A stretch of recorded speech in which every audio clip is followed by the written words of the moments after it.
Сәлеметсіздер ме? Бүгін біз Google форм көмегімен әртүрлі тесттер, опросниктер жасауды үйренеміз. Ол үшін біз Google Chrome'ға кіреміз. Сол жерде оң жақ шетіне қарасаңыздар, Google диск бар. Google дисктің ішінде өзіміздің аккаунтымыз, Google дискқа кірмес бұрын өзіміздің аккаунтымызды таңдауымыз керек. Аккаунтымызға кіреміз. Бізге міне Google диск терезесі ашылды. Бұл терезеде қарасаңыздар сол жақ шетінде создать. Папка создать етсек болады, әртүрлі документтер. Біз опрос тест жасау үшін Google формға кіреміз. Google форм батырмасы ол еще деген ішінде Google форм деп таңдайсыздар. Google форм. Бізге жаңа форманың беті ашылды. Осы жерге қарап танысақ, форманың негізгі беті бар. Сұрақтар, жауап, темасы, настройкасы, просмотр жасауға болады. Жалпы настройкалар және жіберу батырмаларынан тұрады. Енді біз өзіміздің тестті немесе анкеталық сұрақты бастайық. Ол үшін біз новая формаға, яғни названиясын береміз. Мен анкета деп алайын. Бірінші сұрақ. Атың кім? Енді атын кім дегеннен кейін әр адам толтырған сайын ол жерде ол әртүрлі варианттар болмайды. Яғни бұл жерден бір ғана адам аты жазылу керек. Сондықтан көріп отырғандарыңыздай бізде жауап беретін адамға әртүрлі вариант қоюға болады. Яғни сіздің тест болса да, қандай да бір опросник болса да, ол жерде сіздің сұрағыңызға байланысты. Егер сұрағыңыз жай ғана бір нәрсеге мысал келтір, немесе осы жерге жауап беріп кет, өз сөзімен деп алатын болсаңыздар, онда текст строка деген таңдайсыздар. Ол жерде бірнеше жолдан тұратын ответтің жолы шығады. Ал егер бір ғана жолдан, бір ғана сөзден ғана тұратын болса, онда сіз текст абзац дегенді алсаңыз болады. Енді сіздің сұрағыңыз ол деген тесттің варианттары, яғни әртүрлі 3-4 жауаптан тұратын, 5 жауаптан тұратын бір тесттің ответтері болса, онда сіз один из списка деген бетін таңдайсыз.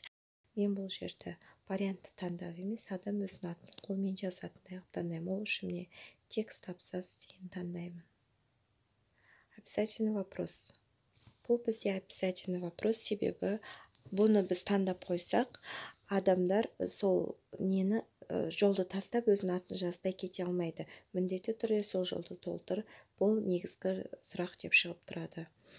Келесі жаңа сұрақты қосу үшін плюс батырмасын таңдаймыз.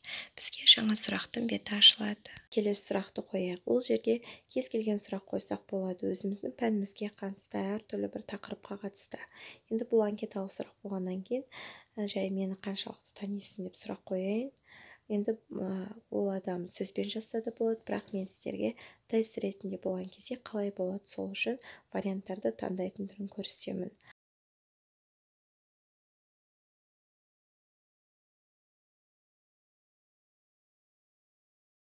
А жауабы 100%, В жауабы 50%, С жауабы 20%, тағы да бір жауап қосайық, мүлдем танымаймын деген сияқты.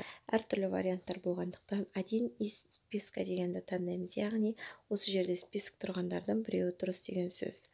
Келесі енді ответы деген терезеге басып көрейік. Бұл жерде ответті принимать ответті, яғни ответтерді қабылдау. Бұл енді сізге керек болғандықтан ответтерді қабылдау деген түймесін басып қоямыз. Енді темасын ауыстыру настройкасына кіріп қарасақ, бұл жерде біз осы жалпы өзіміздің темаларын қалай өзгертеміз, қандай суреттер қойсақ болады, солар жайлы жазылған.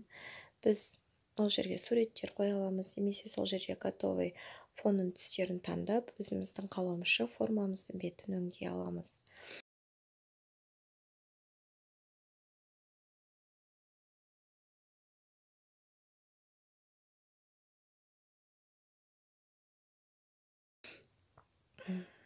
Келесі просмотр. Просмотрды басу арқылы біз уже қандай да бір дайын болған бір сұрақтан болсын, жай ғана атауы бар форманың жалпы үлгісі қандай болады, ол адамға қалай көрінеді, соны көре аламыз.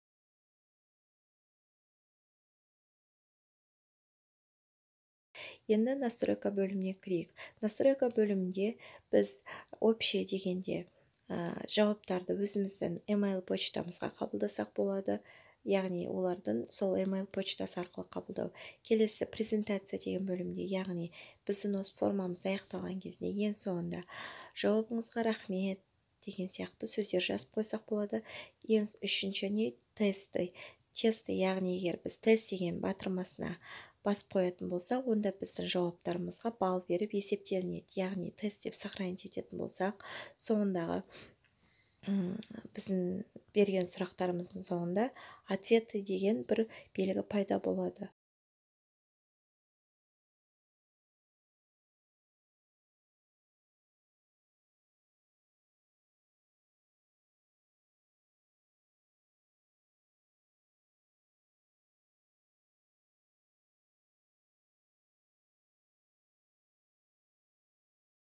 Сол жерге басып, біз негізгі жауабы қандай, егер сіздің бұл қойып отырған формаңыз тест сұрақтарынан тұратын болса, яғни ол жерде бір дұрыс ответ бар деген сөз.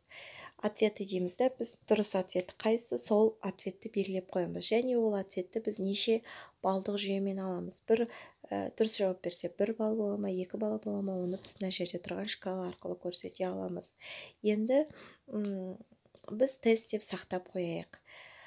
Ең соңғы батырма ол отправить. Отправить дегенге барған кезде бізге бұл форманы жіберу жолдары шығады. Яғни біріншісі электронный почта арқылы отправить етсек болады. Яғни өзіміздің почтовый ящигіміздің адресін жазып,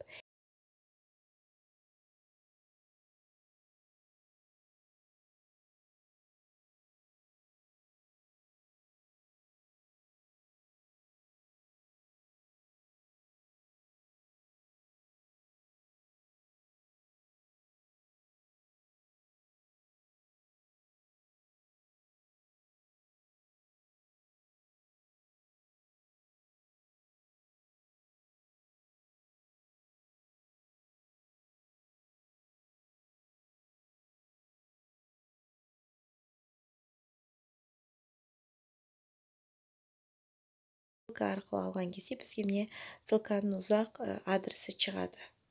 Біз оны короткий URL деп қысқарта аламыз. Короткий URL деп қысқартып, оны копировать етіп аламыз да, сол копировать еткен ссылкамызды өзімізге қажет жерге қойып жібере аламыз. Ең соңғысы ол HTML код арқылы, яғни бұл жерге кодты теру арқылы ғана интернет сайттардан жауап бере алады. Бізге ең тиімдісі осы сілтеме арқылы жіберу.